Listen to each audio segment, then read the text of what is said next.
Washington. CNN. President Donald Trump is taking another swing at his relations with some former rivals. Trump golfed with Sen. Lindsey Graham on Saturday, according to the White House, after hitting the links with the South Carolina Republican on Monday. Then on Sunday, he planned to golf with Kentucky Republican Sen.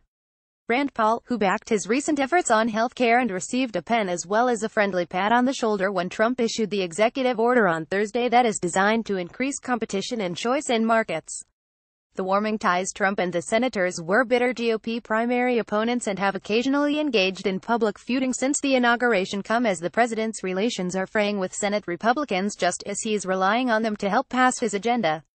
Trump engaged in a public spat with Tennessee Sen. Bob Corker last week, and Maine Sen. Susan Collins, who helped thwart GOP efforts to repeal Obamacare, announced Friday that she will bypass a gubernatorial run and stay in the Senate. Meanwhile, Trump's former chief strategist, Steve Bannon, has declared war on the Republican establishment and, in particular, Senate Majority Leader Mitch McConnell. Republicans control 52 Senate seats, which means they often can't afford to lose more than 2 votes to pass major legislation. The president's relationships with Graham and Paul have not always been amicable. Trump fought vociferously with both senators during the presidential campaign as well as intermittently during his presidency. As a candidate, Trump made fun of Paul's physical appearance and gave out Graham's personal cell phone number at a rally.